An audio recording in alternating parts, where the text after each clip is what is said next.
Assalamualaikum warahmatullahi wabarakatuh. Bismillah walhamdulillah wassalatu wassalamu ala rasulillah Sayyidina wa nabiyina Muhammad ibn Abdullah wa ala alihi wa sahbihi wa man walah wa la hawla wa la quwata illa billah. Saudara-saudara sekalian, di mana saja kalian berada, alhamdulillah bertemu kembali dengan channel Habib Betawi di mana saja kalian berada dalam konten bab puasa. Saksikan konten-konten sebelumnya, episode-episode yang sebelumnya, terutama di episode yang ke-14 di dalam yang membatalkan puasa. Sudah dibahas, yaitu bagian yang pertama, yang kedua, yang ketiga, dan yang keempat. Insya Allah hari ini akan dijelaskan, yaitu yang kelima dari yang membatalkan puasa. Jangan lupa subscribe, like, dan share-nya agar bisa membantu perkembangan dalam channel Habib Betawi ini. Bismillahirrahmanirrahim. Melanjutkan dari yang membatalkan puasa. Al-mufattirul khamis al-jima' idza jama'a amidan aliman bitahrim mukhtaron. Yaitu yang kelima dari yang membatalkan puasa, yaitu jima atau bersetubuh. Apabila seseorang bersetubuh, berjima, baik melalui dubur ataupun dengan binatang, itu sama dikategorikan dengan berhubungan seks atau berjima, bersetubuh. Hal tersebut dari dubur ataupun dari binatang hukumnya haram dan dilaknat oleh Allah Subhanahu wa taala. Tapi saya jelaskan di sini masalah tentang berhubungan badan, bersetubuh. Ketika di bulan puasa, maka hukumnya sekalipun dengan istri yang sah haram. Membatalkan puasa ketika dia bersetubuh amidan, dengan dalam keadaan sengaja, aliman bitahrim, dia tahu hukumnya haram, mukhtaron, dalam keadaan ikhtiar, dalam keadaan diusahakan, bukan karena dipaksa, batola saumuh, maka batal puasanya. Di sini ada kaidah, wa idza afsada saumahu fi Ramadan yauman kamilan bi jima'in tammin asimin bihi lisaum. Apabila seseorang merusak puasanya pada bulan Ramadan, pada hari yang sempurna di bulan puasa dengan sebab jima yang sempurna, maka dia berdosa dengan sebab jima tersebut.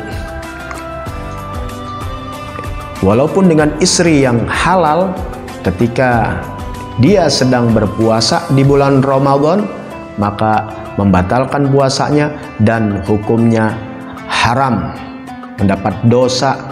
Bahkan di sini dikatakan tarattaba alaihi khamsatu asya', dia akan mendapatkan daripada 5 sanksi. Yang pertama, luhukul isim, mendapatkan dosa. Wujubul imsak, wajib dia menahan dirinya ketika dia membatalkan dengan sebab dia berjima, bersetubuh, maka pada saat itu batal puasanya, tapi tetap hukumnya dia harus menahan dirinya untuk tidak membatalkan puasanya sampai akhir. Memang sudah batal, tapi bukan lantas dia bisa makan minum, dia wajib menahan diri sampai maghrib. Yang ketiga, wujubut ta'zir, wajib ditegur, diberikan didikan, ta'dibu minal hakim, diberikan didikan oleh hakim, oleh pemerintah. Wujubul qada, dan wajib diqada. Pada saat setelah bulan Ramadan wajib dia mengqada karena membatalkan puasa yang hukumnya haram, dosa besar kepada Allah Subhanahu wa taala. Dan yang kelima, wujubul kafaratul uzma, dia wajib wujubul kafaratul uzma, dia wajib mengganti kodoknya, mendapatkan kafarah yang besar, kafaratul uzma, yaitu kafarah yang besar, yaitu dia harus menjalankan apa yang disyariatkan dalam agama, dia membatalkan puasa dengan jima, yaitu dia harus mendapatkan kafaratul uzma yang wajib dia tunaikan dengan cara berurut. Yang pertama adalah idqu raqabat mu'minah. Dia harus membebaskan budak yang mukmin. Seorang budak perempuan yang mukmin, raqabatin mu'minah, yaitu budak yang mukmin.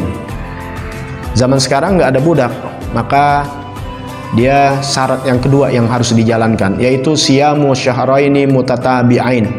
Dia wajib berpuasa 2 bulan berturut-turut. Ketika dia membatalkan dengan sebab jima di bulan Ramadan, nanti setelah bulan Ramadan dia wajib qada dan dia ganti dengan puasa 2 bulan berturut-turut. Di sini diterangkan dalam kitab, apabila dia sudah berpuasa ke hari 59, kemudian dia batal puasanya dengan sebab udzur, misal sakit, maka diulang lagi dari pertama sampai 60 hari. Oleh karena itu puasanya wajib berturut-turut. Nah, hati-hati, jangan sampai membatalkan dengan sebab jima, karena dosanya besar. Kalau mau hilang dosanya itu, maka dia wajib kafaratul uzma, akan biar terbebas dari dosa, dapat hukuman dari Allah Ta'ala, maka menggantinya hukuman ini dengan puasa 2 bulan berturut-turut. Tidak boleh ada lobangnya, tidak boleh ada yang batal selama 60 hari. Andai kata batal di tengah-tengah sebelum 60 hari dengan sebab yang boleh dalam agama seperti sakit, maka wajib diulang lagi dari pertama. Begitu lagi dan begitu lagi. Harus dicoba terus. Kalau memang dia tidak sanggup, baru dia di langkah yang ketiga, id'amu sittina miskinan likulli miskin mud, yaitu memberikan 60 orang miskin, pada setiap orang miskin ini 1 mud, taruh 1 liter beras. Berarti dia harus mengeluarkan yaitu sebanyak 60 liter buat beri makan orang miskin. Ingat, hukuman ini tidak bisa dilongkap. Yang pertama, membebaskan budak perempuan yang mukmin. Kalau tidak ada perbudakan, memang tidak ada, maka langkah kedua adalah dia berpuasa 60 hari berturut-turut. Itu yang harus dijalankan lebih dahulu, tidak boleh dilongkap. Kalau sudah dicoba beberapa kali gagal, boleh dia mengambil yang ketiga, yaitu memberi makan fakir orang miskin sebanyak 60 orang miskin, setiap orang miskin 1 mud 1 liter. Oleh karena itu, jangan sampai kita berbuat kepada istri kita yang halal untuk berjima di siang hari. Tahan diri, ada waktunya di malam hari. Bagaimana kalau orang berbuat hal yang diharamkan oleh Allah Subhanahu wa Ta'ala? Yang halal saja haram pada bulan puasa, waktu sedang berpuasa. Baik, kalau yang tidak mengerti nanti bisa tanya di komentar. Jangan malu bertanya, nanti sesat di kamar. Malu bertanya, sesat di jalan. Maka bertanyalah biar mengerti. Baik, pengertian di sini, pengertian jima apa sih? Yaitu jima ini ya dirusaknya yang menjadikan kena kafaratul uzma, yaitu puasanya puasa Ramadan. Apabila dia melakukan jima bersetubuh dengan istrinya di luar bulan Ramadan, ya walaupun puasanya adalah puasa wajib, maka tidak kena kafaroh. Misal dia bersetubuh di dalam puasa qada Ramadan, atau puasa nadar, atau puasa-puasa sunnah di luar bulan Ramadan, maka tidak kena wajib kafaratul uzma. Hanya ada khusus kafaratul uzma di bulan Ramadan. Kemudian yaitu dia merusaknya 1 hari penuh. Seandainya dia berbuat jima bersetubuh dengan istrinya pada pagi hari misal, kemudian di tengah hari atau sore hari dia meninggal dunia, maka tidak kena kafaratul uzma. Ingat, kafaratul uzma untuk laki-laki, bukan untuk perempuan. Kalau perempuan tidak mungkin, karena harus puasa 2 bulan berturut-turut. Kalau perempuan tidak mungkin, jadi kena laki-laki. Makanya waspada buat suami dan istri, selalu memberitahu kepada suami jangan sampai berbuat kafaratul uzma, berbuat jima di bulan Ramadan di tengah waktu bulan puasa. Kemudian dikatakan jima ini adalah dikatakan dia membuka puasanya yaitu dengan sebab jima. Seandainya dia batal seperti makan lebih dahulu, habis setelah dia makan baru dia berjima, maka tidak kena. Jadi batalnya dengan sebab jima. Tapi ingat, agama jangan diakal-akalin, jangan dibuat permainan. Jadi dengan makan dulu baru mau berjima. Tetap yang kita pandang adalah kita sedang beribadah kepada Allah, jangan melakukan pelanggaran-pelanggaran yang dilarang oleh agama. Kemudian jimanya secara sempurna, bersetubuh secara sempurna, yang dikategorikan berjima bersetubuh itu dalam Islam adalah apabila kepala helm ini, ya, kepala zakar, anjad hula jami al hasyafah, masuknya seluruh hasyafah. Hasyafah ini kepala kelamin laki-laki. Zakar laki-laki, kelamin laki-laki, ada kepalanya. Nah, kepalanya ini masuk ke dalam farji wanita, farji istrinya. Ya, yadkhulu masuk kepada farji, kepada kelamin wanita, kelamin istrinya. Masuk semua, nggak kelihatan. Itu sudah masuk, namanya bersetubuh. Fala tajibul kafaroh, maka tidak wajib kafaroh idza adkhala juz'an, jika masuknya hanya sebagian, baru setengah dari kepala zakar.